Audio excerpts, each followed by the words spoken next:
Imagine being handed the keys to, well, an entire civilization, but your very first instruction as the new leader is to march 2 million people straight into a natural disaster with uh, zero equipment, Oh, wow. Yeah. right? I mean, no bridge, no boats, just completely raging floodwaters. You are looking at the absolute collapse of the old way of doing things. I mean, the previous leader, Moses, this towering figure who essentially defined the civilization's entire existence.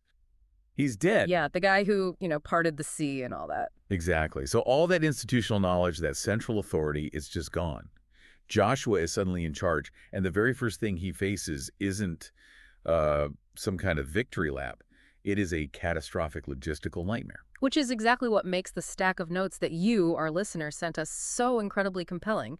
You handed over this fascinating collection of personal commentary by Mrs. Lee Carl, some historical analysis from the theologian Matthew Henry, and insights from a source called questions.org. Yeah, it's a really rich collection of material. It is, and all of it circles around one ancient text, which is the first chapter of the book of Joshua. And, look, we're dealing with ancient biblical texts today, but we should probably clarify our approach here. Right, yeah. Because these sources are rooted in religious texts, we want to be super clear that our goal for this deep dive isn't to, preach a sermon or debate the religious viewpoints, right? Totally. We're treating this impartially. We're unpacking the philosophical, historical, and personal ideas contained in the author's notes and the source material. It's essentially a massive case study on human behavior under extreme psychological pressure. Right. And looking for the mechanics of how we navigate massive life transitions. And honestly, the craziest thing we're going to get into today is why sometimes getting exactly what you want means you have to, immediately put it on hold to go fight someone else's battle. That part is so counterintuitive, but it makes so much sense when you break it down. It really does. But let's start with this overflowing river detail because I'm kind of getting hung up on it. It just makes terrible strategic sense to me. Oh, totally. From a purely tactical standpoint, it's absurd. Right. The notes emphasize a specific detail from Matthew Henry's commentary. This isn't just a scenic river crossing.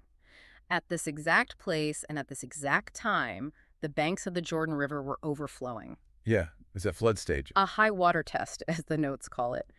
And Joshua has absolutely no infrastructure to deal with it. I mean, wouldn't a normal, logical, strategic leader just, set up camp on the safe side of the river and wait for the water to go down? That would be the comfortable thing to do, sure. Wait out the wet season. There has to be some psychological reason they are forcing the issue right at the flood stage instead of waiting for ideal conditions. Well, so Matthew Henry's analysis argues that the overflowing banks aren't a reason to delay. They are actually the entire point of the exercise. Wait, really? The flood is the point? Yeah, because when you look at the mechanics of a massive transition, waiting for the environment to become comfortable again it's a trap. The notes introduce this concept of what happens when former supports fall away. Meaning Moses, right. The old leader. Exactly. The old leader is gone. The old rules are dead. If Joshua waits for the river to recede, he is tacitly teaching his people that they only move forward when nature cooperates, when things are easy. Ah, I see. It reminds me of showing up for your first day as a construction manager. Oh, that's a good comparison. Right? You've got your hard hat. You're totally ready to prove yourself. The boss points to a dirt lot and says, okay, build a 70-story skyscraper right here. But you look around and discover there are no cranes, no steel deliveries scheduled, absolutely no blueprints. He'd be totally paralyzed. Yeah. The natural instinct is to say, and I can't start until you give me the tools. But this text seems to be demanding action regardless of that visible deficit. It is. The requirement here is to step forward in faith, possessing what the text explicitly calls good courage. And Mrs. Lee Carl's notes expand on this deeply. What does she say? She writes that you must possess this courage, not trusting in your own strength.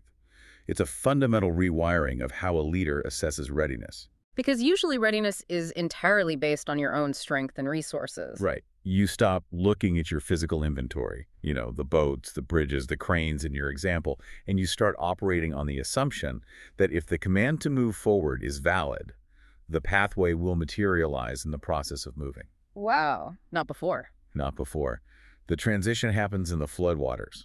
Waiting for perfect conditions is an illusion that will just, well, keep you paralyzed on the riverbank forever. Okay, so you're standing at this overflowing river, knowing all your logistics are completely useless. Yeah. You can't just stand there paralyzing yourself with fear. But you also, you can't just flail wildly into a flood either. What is the actual practical strategy here? The text has to offer some kind of psychological mechanism Joshua uses to force himself into the water. It does. It offers a highly specific directive. And it frames courage not as some like spontaneous feeling you conjure up, but as a rigid practice. And a rigid practice. Yeah. Joshua is instructed to meditate on the book of the law, day and night. And the crucial phrase here, the mechanism you're looking for, is that he must turn not from it to the right hand or to the left. Okay, so total uncompromising focus on a single set of core instructions. Exactly. Unwavering. I've got to be honest, I struggle with that idea a bit, especially looking at it through a modern lens. How so? Well, in business or leadership or even just personal development today, like the loudest buzzword is agility. Oh, for sure. Pivot, pivot, pivot. Right. We are constantly told to pivot, read the room, adapt to changing circumstances, be incredibly flexible. But this ancient text is demanding absolute rigidity. Don't look right, don't look left. It sounds restrictive. It does. It feels like locking your steering wheel in place while driving on an icy road. How does blinding yourself to your surroundings actually help you survive a crisis? Well, think about flying an airplane into a massive blinding storm. A pilot is explicitly trained to stop looking out the window at the chaos. If they look around, their own inner ear will actually lie to them. Oh, like spatial disorientation. Exactly. Yeah. They'll experience spatial disorientation and think they're flying level when they are actually, diving straight toward the ground. So to survive, they are trained to lock their eyes rigidly on the instrument panel. Wow. So the rigidity is what saves them? Yeah. Their rigidity isn't a lack of adaptability. It is literally the only way to avoid a fatal spin. In a massive transition where everything around you is chaotic, the leader is dead, the river is flooding, the future is completely unknown, agility can very quickly devolve into fatal panic. It's cognitive overload. Precisely. Because if you are constantly pivoting in a flood, reacting to every single new piece of debris rushing at you, you just exhaust yourself and drown. You need the instrument panel. You need the instrument panel. And the expert commentary synthesizes this brilliantly. This rigidity acts as an anchor for the mind. The source explicitly warns against trying to, quote, emulate the pagans around them. Meaning, don't just copy what everyone else is doing to survive. Right. When the pressure hits its absolute peak, the human temptation is to abandon your core principles and look for a quick fix. You look to the right or the left to see how others are surviving, and you just copy them out of sheer desperation. Because desperation makes you want to abandon the long game for immediate relief. That makes so much sense. But the notes argue you must hold fast to what has already been established as true. Mrs. Lee Carl writes, when former supports fall away, remember, God has not changed. That's a powerful way to frame it. The psychological insight here is profound, really. You don't muster up a feeling of courage and then obey the command.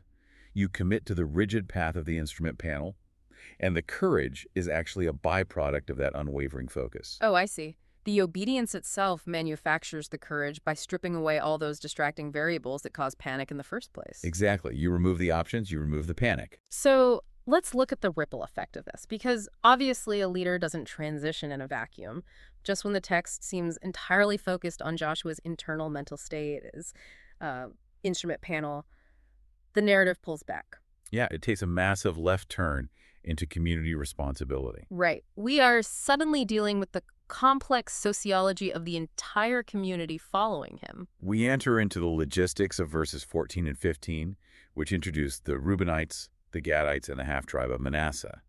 And to really grasp the tension here, you have to understand the geopolitical map of this specific moment. Okay, set the scene for us. These specific tribes had already achieved their goal. Before Moses died, he granted them their promised land on the eastern side of the Jordan River. Which is the side they are currently standing on, right? Before crossing the flood. Exactly. They already have their inheritance. They are home. So they've already crossed their personal finish line. They are basically holding the trophy. Yes. Their journey on paper is completely over. But the command Joshua gives them is staggering. He tells them they must leave their wives, their children, and their cattle behind in this newly acquired safe haven. And do what? The men of fighting age must arm themselves wade into this dangerous overflowing river, and march into hostile territory just to help the rest of the tribes fight for their land. Oh man, it's the ultimate disruption of earned rest. It really is. It's like, okay, imagine you just won the Mega Millions lottery. Oh, nice. You've got the giant oversized cardboard check in your hands, the confetti is falling, you've officially quit your stressful job, and you are totally ready to retire on a beach. Living the dream. Right. But right as you walk into the bank to cash it, the lottery commission stops you and says, congratulations. But before you can spend a single dime, you are mandated to go to every one of your neighbors' houses. You have to help them fix their roofs, mow their lawns, and pay their taxes for an undetermined amount of years while your own family just waits at home. You would be furious. I would be so mad. The human instinct is to scream, I earned this. This is my reward. I'm done working. Exactly.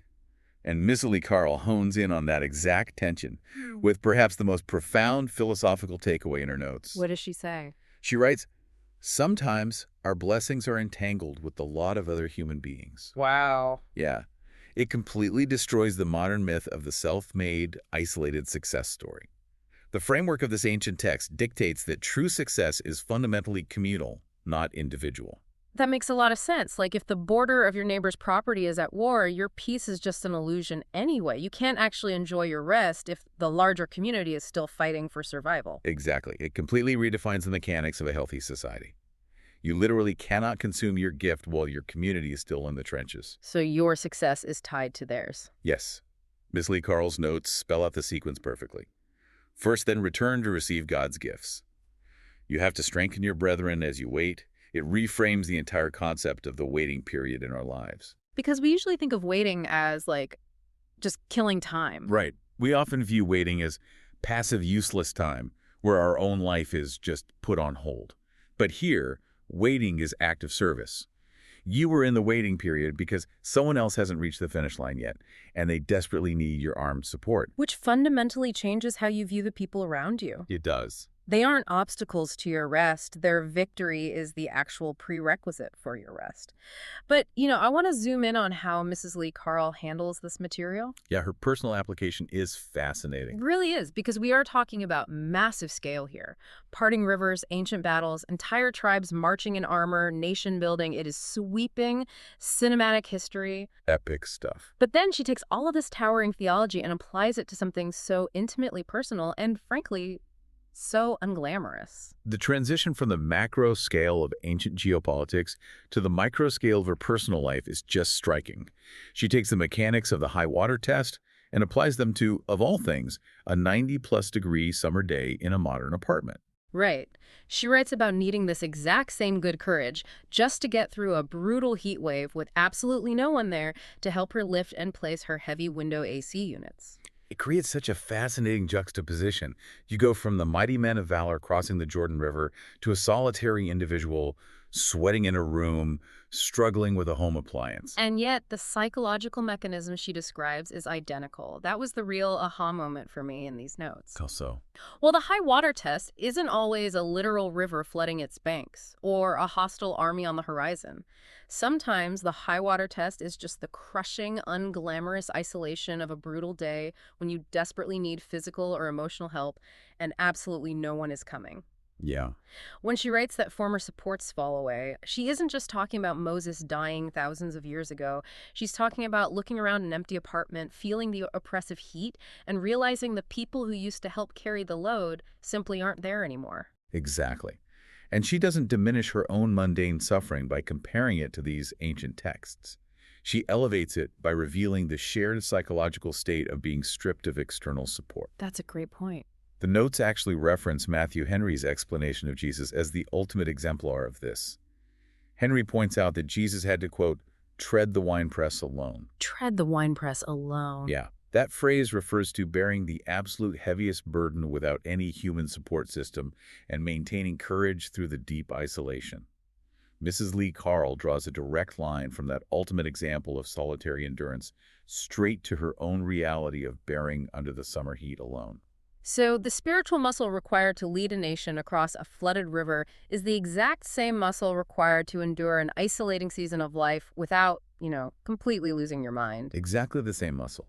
The transition into a new phase of life, whether you are a CEO taking over a failing company or a single person trying to put together IKEA furniture alone, inherently involves a period of intense, unglamorous isolation. Yeah, that's so true. And importantly, she attaches a stark, vital warning to this phase of isolation. What's the warning? Well, when you are sweating in that apartment, feeling abandoned and overwhelmed, the easiest thing to do is become bitter, to rebel against the sheer unfairness of the situation. Oh, absolutely. But she explicitly notes that there is no leeway to the insurrectionist. And to illustrate this, she cites the biblical example of Absalom. Oh, right. For those unfamiliar with the text, Absalom was a figure who violently rebelled against his own father's leadership. Right. He fought against the reality of his situation, tried to seize power forcefully, and ended up getting tangled by his hair in a tree during a battle, which led directly to his own destruction. Yeah, it's a tragic story. But the inclusion of Absalom here is a brilliant warning about cognitive bandwidth. How do you mean? Well, when you rebel against the reality of your current transition, when you sit in the hot room and rage against the fact that you're alone, or you stand at the river and rage against the floodwaters, you are just burning the vital energy you need for endurance. Bitterness is basically an insurrection against reality, and just like Absalom, it will only tangle you up and destroy you. The argument is that you simply cannot fight the fact that the river is high or that the room is hot. The obedience required to endure the heat has to be absolute. It circles all the way back to the instrument panel. The rigidity we talked about earlier. Exactly. You're not turning to the right to look for someone to blame or to the left to look for a shortcut. You just have to lock your eyes on the task and endure the heat. The text actually promises Joshua that no man shall be able to stand before thee, meaning ultimate victory is assured. But, and this is key, it never promises that the environment won't be incredibly hostile. Right. It doesn't say it'll be easy. The courage isn't found in escaping the difficulty. The courage is found in the obedience through the difficulty. Man, this deep dive really took us through an incredible evolution of thought today. It really did. We started with the sheer terror of facing a massive life transition without the proper tools, walking straight into the overflowing banks of the Jordan with no bridge and no boats. Yeah. And we unpacked the counterintuitive psychology that when cognitive overload hits, strict obedience and rigidity, rather than modern agility, act as your instrument panel in the storm. Yes. And then we pulled back to see the sociological genius of the interconnected blessing, the really challenging reality that even when you have secured your own success and crossed your personal finish line, you are obligated to leave your comfort zone. Right, the lottery check. Exactly. You have to arm yourself and help your community fight for their stability, because true rest is communal. And finally, we brought it all the way down to the micro level, to a 90-degree summer day in an empty apartment. We saw how the epic courage of ancient armies translates directly into the quiet, solitary endurance required to survive an unglamorous season of isolation without, turning to bitterness. It's powerful. The unifying mechanism across all these sources is that courage is never a prerequisite. It is a byproduct. A byproduct. I love that. Whether you are facing a literal overflowing river in your career where all the old rules have collapsed, or you are just trying to get through an isolating personal struggle, courage doesn't come from ideal weather. It comes from an unwavering focus on your core convictions, a refusal to waste energy fighting reality, and a deep understanding that you are part of a larger, interconnected whole. Which leaves us with one final provocative thought for you to chew on as you go about your day. Think about that oversized lottery check, or that feeling that you've finally earned the right to step back and take it easy. If this ancient text is right, and your ultimate rest is fundamentally entangled with a lot of the people around you, whose battles are you currently supposed to be arming yourself for, even though you feel like you've already crossed your finish line?